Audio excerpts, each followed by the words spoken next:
Welcome to Friday Friends, RI Elder Info's weekly look at the organizations and individuals providing resources for Rhode Island seniors, caregivers, and professionals.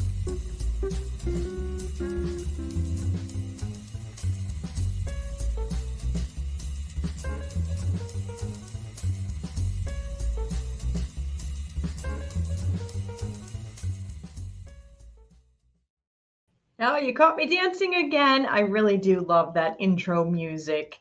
It is Friday, and this is Deb Burton, Executive Director of RI Elder Info. So, on Friday, I come to you with our Friday Friends show, where we talk to people and organizations that you or someone you know needs to know about. So please hit the like button, the share button, all those bells and whistles that indicate on social media that you really got to see this. Because today we're talking to an organization that is really doing a lot of amazing work here in the state and provides some really unsung resources. And we're trying to get the word out. So help us spread the word by sharing this out among your friends and family members. There may be folks out there who really need this information and they have not let you know. So by you sharing it, you're helping them discreetly. So I am really glad that we can do this every week, and it would not be possible without the support of our sponsors. So a huge thank you to Aetna, to Oak Street Health and United Healthcare. Thank you to JD Solutions and England Studio and 321 Media. We really could not do that without the support of our annual sponsors. And we are also very grateful to our Friday Friends sponsor, Ocean State Center for Independent Living. Here is a message from OSIL. Did you know that smart home technology may help you live more independently? People with disabilities may apply for smart home technology through Ocean State Center for Independent Living's Smart Home Technology program. Devices include smart locks, video doorbells, alerting systems, smart bulbs, and smart hubs, and 2 months of connectivity. You must be a Rhode Island resident with a disability and fall within this program's financial guidelines. For more information, call us at 401-738-1013 or contact us by email at info@osil.org. So I am really excited to bring my guest up, Debby Bennett. She is the Community Engagement Manager at the MS Society. Welcome, Debby. Hi, thank you so much for having me. I really appreciate you coming on today, Debby. It's been my pleasure to prepare for this and to be here and meet everyone. I hope they get something out of it. Absolutely. So if you'll just share with everyone, what is MS and the role of the MS Society? So I'll talk a little bit about multiple sclerosis first for people who might be not familiar with it. It is an unpredictable disease of the central nervous system, which disrupts the flow of information within the brain and between the brain and the body. That's because it's considered an immune-mediated disease, which means that the body is attacking myelin, which is like a fatty sheath covering the nerve fibers in the spinal column. Now, it can cause symptoms such as fatigue, numbness, pain, optic neuritis, cognitive changes, and occasionally paralysis.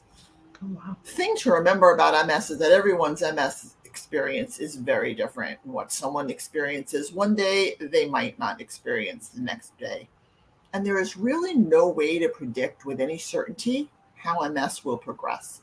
So there are many treatments available which have proven to slow the progression of the disease and reduce relapses. Anyone can develop MS, but some patterns do exist. For example, women are 3 times as likely as men to develop MS. And most ethnic groups see multiple sclerosis. For a very long time, it was considered a disease of white women. However, studies now indicate that more Black people have the disease than previously thought.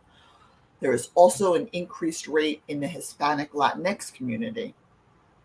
And although MS is not directly inherited, there is a genetic predisposition which increases the risk of developing MS, as well as environmental factors such as low vitamin D and cigarette smoking. They've also been shown to increase risk.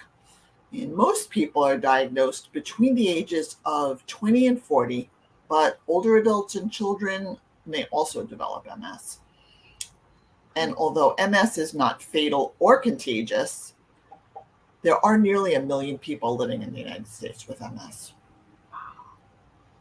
Well, I can tell you an overview of the National MS Society as well. So the MS Society was founded in 1946 by a woman named Sylvia Lowry, who placed a very small ad in the New York Times that said something like, MS, if anyone's been recovered from it, please contact me. And, she got a lot of response, not from anyone who had been cured. But Sylvia realized the need for an organized effort to encourage and finance research into the cause, treatment, and cure for multiple sclerosis. So she created a movement by and for people affected by MS, and we're now a 50-state network. The Society's vision is a world free of MS, and our mission is we will cure MS while empowering people affected by MS to live their best lives.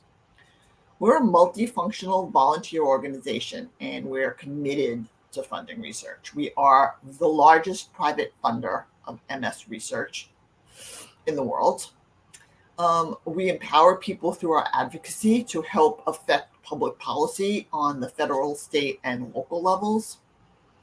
Our programs are supported by various special events that raise funds like Bike MS, Walk MS, Climb MS, and something called Jet Pull, which is in Rhode Island at the airport.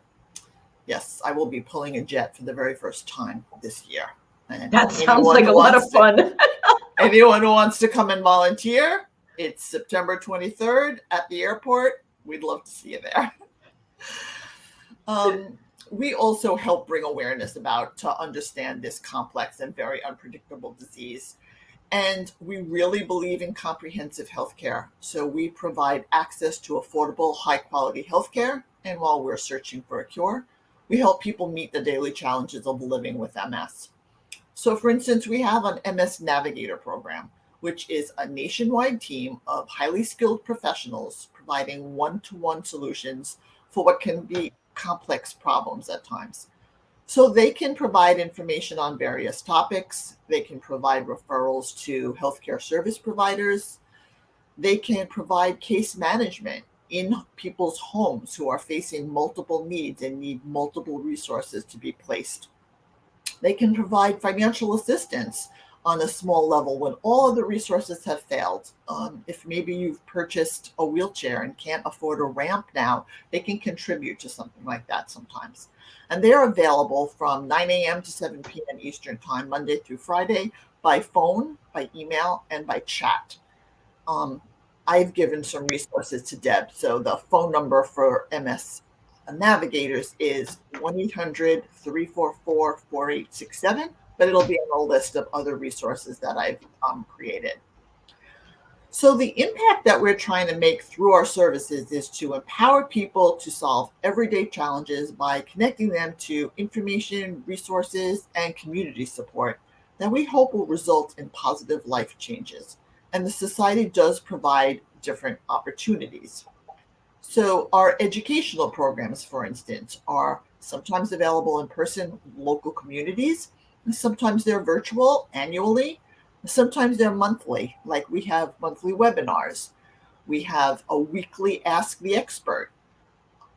We actually have a quarterly Ask the Expert specific to veterans. And we have an annual Black MS experience, an annual Hispanic Latinx MS experience. Most of these programs are archived and always available on our website if you've missed one.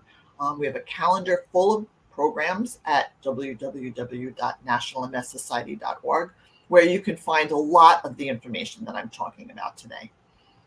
We also have a very robust healthcare access team that works to outreach, educate, and inspire healthcare professionals to focus on MS. And that focus is on comprehensive care, which provides coordinated healthcare that promotes comfort, function, independence, health, and wellness. In 2019, the National MS Society signed a memorandum of agreement with the Department of Veterans Affairs on MS Centers of Excellence. These centers are to improve care and expand resources for veterans living with multiple sclerosis and their families. And there are approximately 70 regional programs. So we also try to connect people with one-on-one so that they can provide emotional support and have an opportunity to network with someone who might be having a shared experience as you. So for instance, we have a variety of self-help groups. They provide community connection and group conversation. They could include targeted populations like just men with MS or LGBTQ+. Mostly these are led by a person affected by MS, and they're either in person, in a community, or many of them are nationwide and virtual. In fact, there's a veteran self-help group that meets virtually on the second Thursday of every month. I've also provided information on that to Deb. We also have our MS Friends program, which is peer support through pairing people with a trained volunteer one-to-one. So these people provide emotional support with an empathetic ear and make it a safe space for confidential conversation. And they usually do this either by phone, by email, or by chat, whatever is most comfortable. And it's a relationship that can last for 6 months. We also encourage people to join our online communities like Facebook community group, the Mighty, or Discord, because those communities are available anytime, whenever you need them. So no one should have to face MS alone, and no one has to. Please reach out to the National MS Society. Thank you so much, and thank you, Deb, for inviting me. Debbie, this has been amazing. I did not realize the difference in the increased diagnosis and how MS was initially considered a white woman's disease. That's fascinating. I'm glad to hear that this is something that doctors are really looking at across the diversity spectrum. I think that's really important. And I love that it was started by a woman who just put an ad in the paper, and there's not a cure for MS yet, right? Not yet. But this is the first time, I must say, I've worked for the MS Society for 29 years, and this is the first time they are really talking about a cure possibly coming in our lifetime. So it's very hopeful time. A lot of research is happening. We have a lot of programs going on, and we welcome the calls. So anybody who has questions, please reach out to us.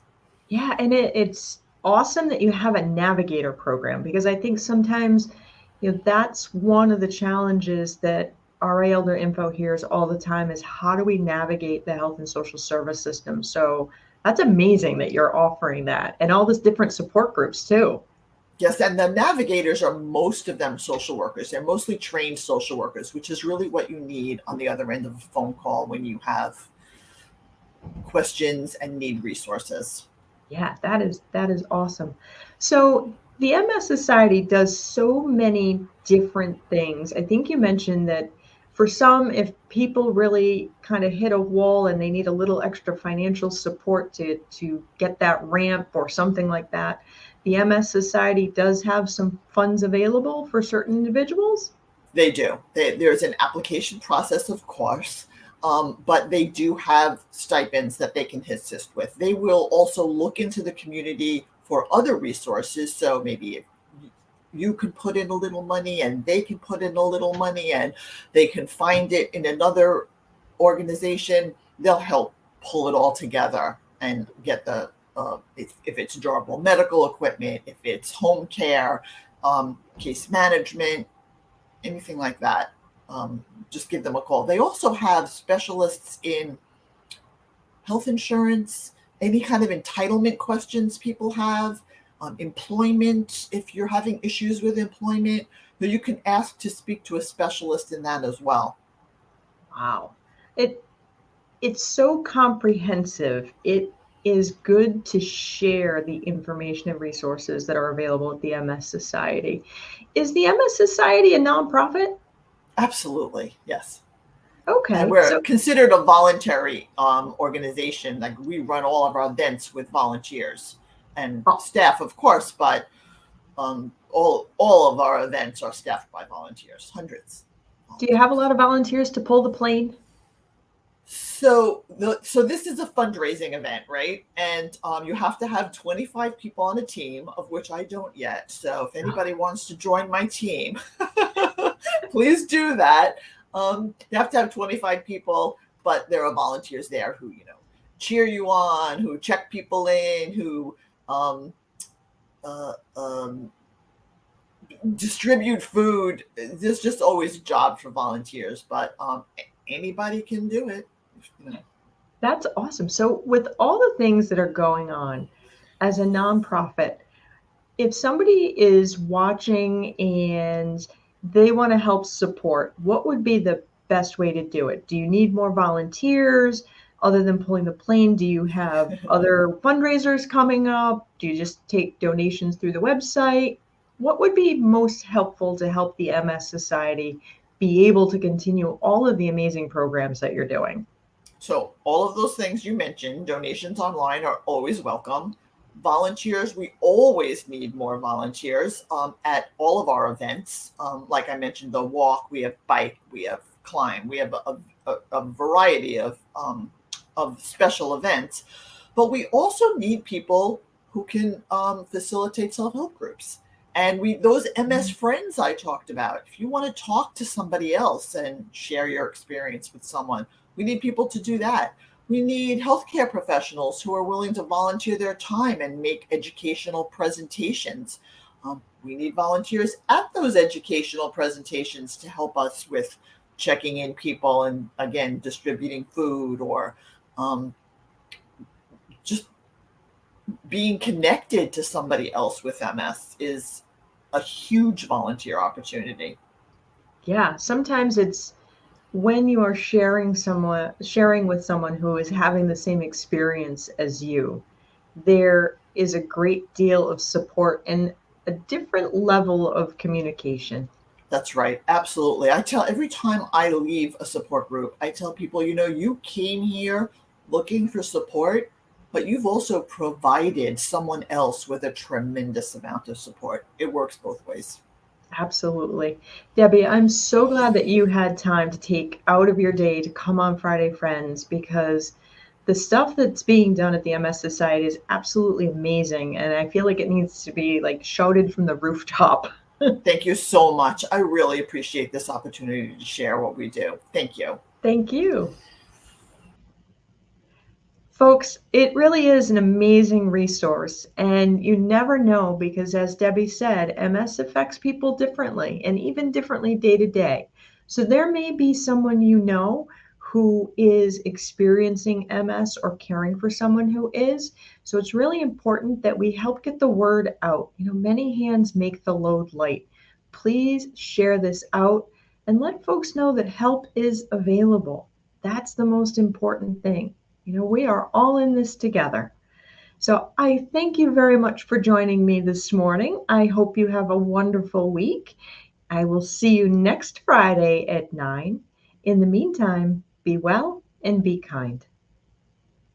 If you like this video, please follow us on social media and subscribe on YouTube. For more information, visit rielderinfo.com or call 401-585-0509. If you have any questions, email deb@rielderinfo.com.